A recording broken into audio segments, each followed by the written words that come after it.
భారత స్వాతంత్ర సమరంలో ఆసేతు హిమాచల పర్యంతం ఆబాల గోపాలం పాల్గొని కొందరు జీవితాలను, కొందరు ఆస్తిపాస్తులను, కొందరు సర్వస్వమును కోల్పోయి దేశమాతకు స్వాతంత్ర్యము తీసుకొచ్చినారు.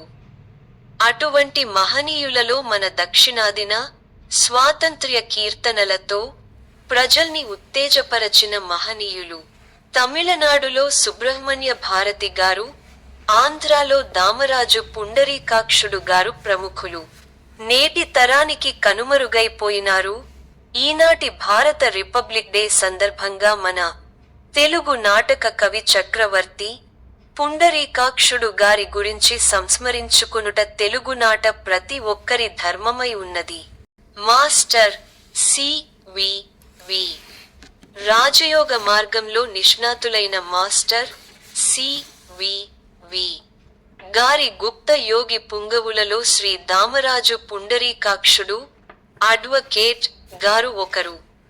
వీరు ఆనాటి పవిత్ర జాతీయ ఉద్యమంలో అపరిమిత ఆనందోత్సాహాలతో భారత ప్రజలకు బ్రిటిష్ వారి ఆధిపత్యము నుండి భారతీయులకు రాజకీయ స్వాతంత్రము లభింపజేయుటకు గాంధీజీ గారు మరియు మానవునికి గ్రహాధిపత్యం నుండి ఆధ్యాత్మిక స్వాతంత్ర్యం లభింపజేయుటకు మాస్టర్ సి.వి.వి. గారు అందించిన నూతన రాజయోగ మార్గమున అలుపెరుగక యోగ సాధన చేసిన రాజయోగి శ్రీ దామరాజు పుండరీకాక్షుడు గారు ఈ అలుపెరుగని రాజకీయ, ఆధ్యాత్మిక పోరాటంలో ఎందరెందరో విద్యాధికులు, న్యాయమూర్తులు, న్యాయాధికారులు, విశ్వవిద్యాలయ, కళాశాల, పాఠశాల, విద్యా కేంద్రములలోని విద్యాధికులు, కవులు, రచయితలు, కళాకారులు ఎందరో తమ ఆస్తిపాస్తులను, ఉద్యోగ వ్యాపారాదులను త్యజించి జాతిపిత గాంధీజీ నూతన రాజయోగ ప్రవక్త మాస్టర్ సి.వి.వి. గార్ల పిలుపుపై భారత రాజకీయ, ఆధ్యాత్మిక స్వాతంత్ర్య పోరాటంలో పాల్గొన్న ఆంధ్ర జనులలో మిన్నగా ఎంచదగిన వారు శ్రీ దామరాజు పుండరీకాక్షుడు గారు. వీరు ఆనాటి రాజకీయ స్వాతంత్ర్య పోరాటాలను, జాతీయ కాంగ్రెస్ మహాసభల తీర్మానాలను ఎప్పటికప్పుడు నాటికలుగా, నాటకాలుగా, దేశభక్తి ప్రబోధ గీతాలుగా రచించి నాటి ఆంధ్రావనిలోని ప్రజలలో స్వాతంత్ర్య పోరాట స్ఫూర్తిని నింపారు. జాతీయ నాయకులు గాంధీజీ, నెహ్రూ, పటేల్, రాజాజీ, కిద్వాయ్, బాబు రాజేంద్ర ప్రసాద్ మొదలైన జాతీయ నాయకుల దృష్టిని ఆకర్షించిన ఆంధ్రకవి శ్రీ దామరాజు పుండరీకాక్షుడు గారు. వీరికి భారత స్వాతంత్ర్య అనంతరం భారత ప్రథమ రాష్ట్రపతి బాబు రాజేంద్ర ప్రసాద్ గారు ఆంధ్ర జాతీయ నాటక కవి చక్రవర్తి అను బిరుదును, తామ్ర ఫలకమును అందించిరి. ఇది రాజకీయ స్వాతంత్ర్య పోరాట యోధుడిగా అందరికీ తెలిసి ఉన్న పుండరీకాక్షుడి గారి నాణానికి ఒకవైపు ఉన్న చరిత్ర, రెండవ వైపున పుండరీకాక్షుడు గారు రాజకీయ వాదిగానే కాక మాస్టర్ సి.వి.వి. యోగాభ్యాసకుడిగా గల గుప్త యోగ చరిత్ర ఇప్పుడు మనం తెలుసుకుందాం. శ్రీ పుండరీకాక్షుడు గారు 1896 జూన్ 5వ తేదీన నాటి గుంటూరు జిల్లా సత్తెనపల్లి తాలూకా పాటిబండ గ్రామంలో వారి మాతామహుల ఇంట జన్మించి ఉన్నారు. కీర్తిశేషులు దామరాజు గోపాలకృష్ణయ్య గారు, కీర్తిశేషులు రంగనాయకమ్మ గారు వీరి జననీ జనకులు. పుణ్యక్షేత్రమగు అమరావతికి సమీపమున ఉన్న పెద్ద మద్దూరు శ్రీ పుండరీకాక్షులు గారి స్వగ్రామము. ప్రాథమిక విద్య హైస్కూల్ విద్య పెద్ద మద్దూరు, నూజివీడు, గుంటూరు పట్టణాలలో పూర్తి చేసుకుని మద్రాసులో బి.ఏ. డిగ్రీ మరియు న్యాయ విద్య బి.ఎల్. మద్రాసు నగరంలో అభ్యసించి న్యాయవాదిగా గుంటూరు న్యాయస్థానాలలో, మద్రాసు హైకోర్టులో, ఏపీ హైకోర్టు హైదరాబాదులోనూ న్యాయవాదిగా పనిచేసి ఉన్నారు. పుండరీకాక్షుడు గారు కాలేజీ ఉన్నత విద్యాభ్యాసం బి.ఏ. చేయు సమయంలో మద్రాసులో డాక్టర్ శ్రీ టంగుటూరి జానకిరామయ్య గారి రూమ్ మేట్ గా పుండరీకాక్షుడు గారు ఉండేవారు. ఆంధ్రకేసరి టంగుటూరి ప్రకాశం గారి సోదరుడు శ్రీ జానకి రామయ్య గారు. వీరు 1916లో మాస్టర్ సివివి గారి వద్ద నూతన రాజయోగ ఉపదేశము పొంది ఉన్నారు. నిత్యము ఉభయ సంధ్యలలో మాస్టర్ సి.వి.వి. యోగాభ్యాసము చేస్తూ ఉండేవారు. ఇది గమనించిన పుండరీకాక్షుడు గారు తాను మాస్టరు గారి యోగంలో చేరదలచి, తనను మాస్టరు గారి వద్దకు కుంభకోణం తీసుకెళ్లవలసినదిగా జానకిరాంను కోరి ఉన్నాడు. 1920 మార్చి నెల చివరిలో కుంభకోణంలో మాస్టరు సి.వి.వి. గారు నిర్వహించే డిసెంబర్ యోగ సమావేశములకు పుండరీకాక్షుడు గారు శ్రీ జానకి రామయ్య గారితో పాటు కుంభకోణం చేరి, నాటి ప్రార్థనలలో సి.వి.వి.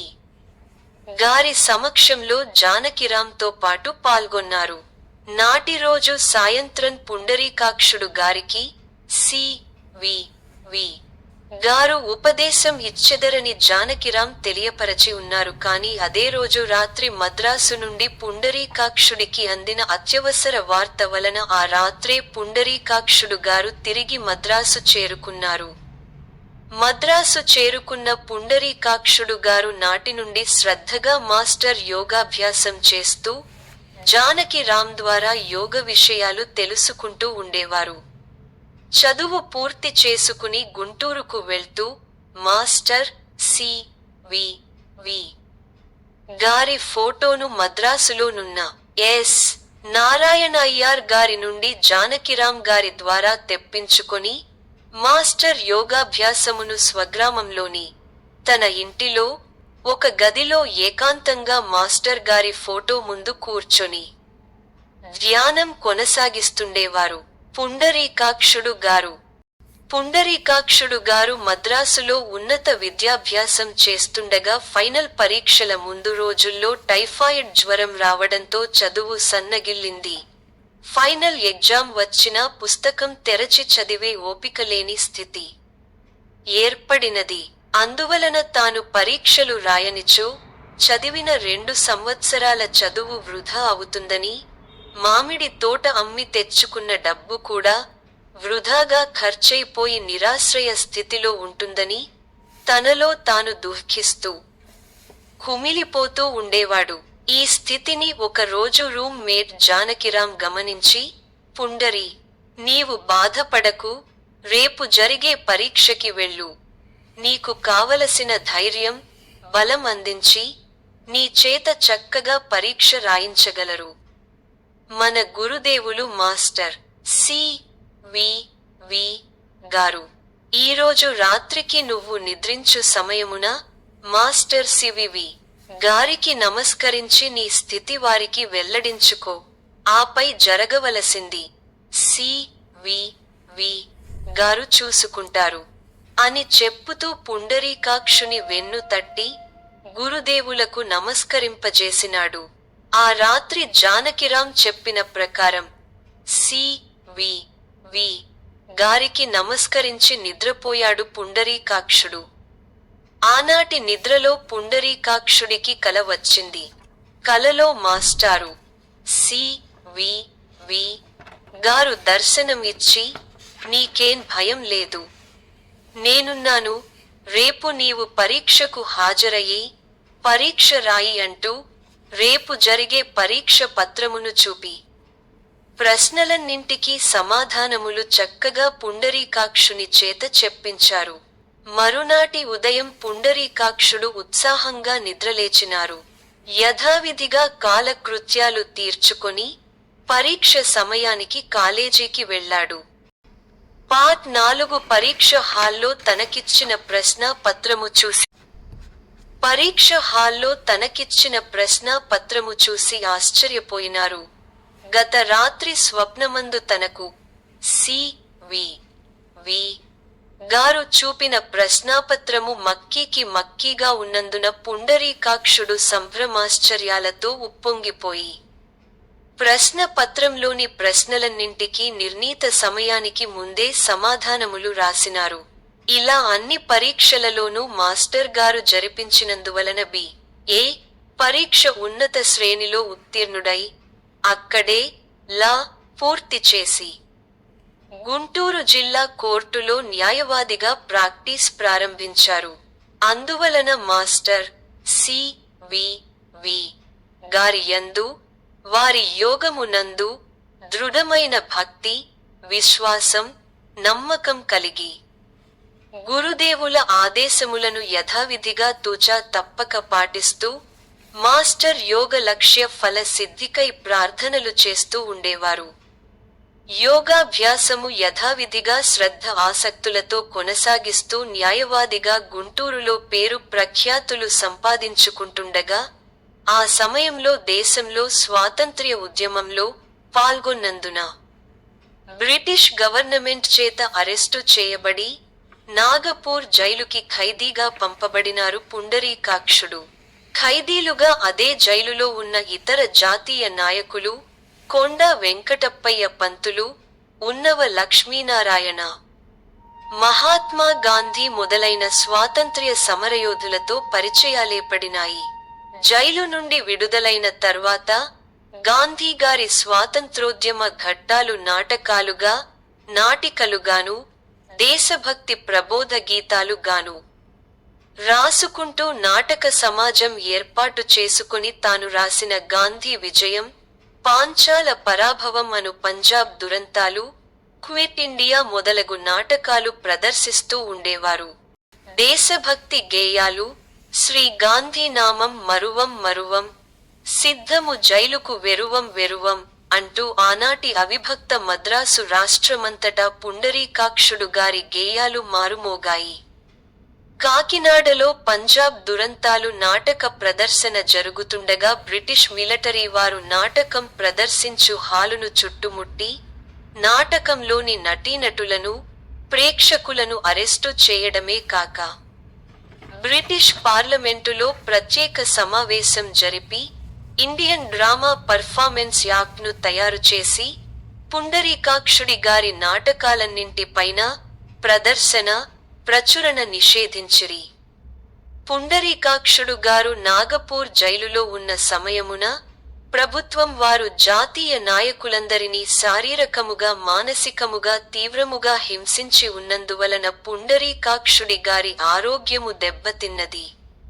అయినా మాస్టరు యోగాభ్యాసము వలన ఎప్పటికప్పుడు తగు శక్తిని తిరిగి పొందుతూ, ప్లీడర్ వృత్తి, రచనా వ్యాసంగము, యోగాభ్యాసము కొనసాగించారు. 1947లో గుంటూరు నుండి రామరాజ్యం అను మాస పత్రికను స్థాపించి, 1975 నవంబర్ నెల వరకు పత్రికను నడుపుతూ, 1975 నవంబరు 10వ తేదీన కీర్తిశేషులైనారు.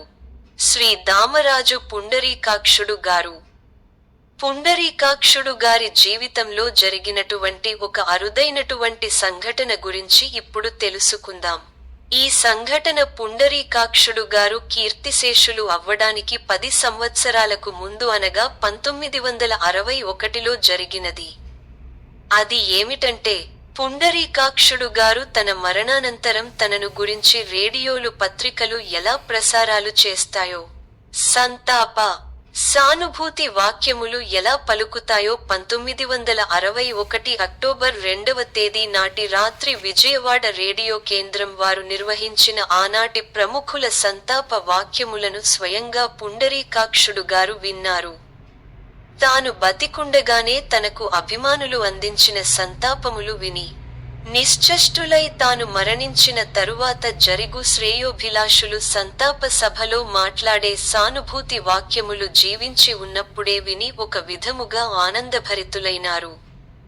మరుసటి రోజు పత్రికల వారు మరియు రేడియో వారు జరిగిన తప్పిదాన్ని గుర్తించి, రేడియో, పత్రికల వారు కిందటి రోజు ప్రచురించిన వార్తకు పశ్చాత్తాపం, సవరణలు ప్రకటించినారు. భారత స్వాతంత్ర్య సమరయోధునిగా మరియు మాస్టర్ సి.వి.వి. రాజయోగమున గుప్త యోగిగా సద్గురు సాయిబాబా బహిరంగ భక్తుడిగా, కీర్తిశేషులు దామరాజు పుండరీకాక్షుడు గారి దివ్యాత్మకు నిరంతర ప్రశాంతత లభింపజేయాలని పరమ గురువులను ప్రార్థిస్తున్నాను. జై హింద్. భారత్ మాతాకి జై. మాస్టర్ సి. వి. నమస్కారం.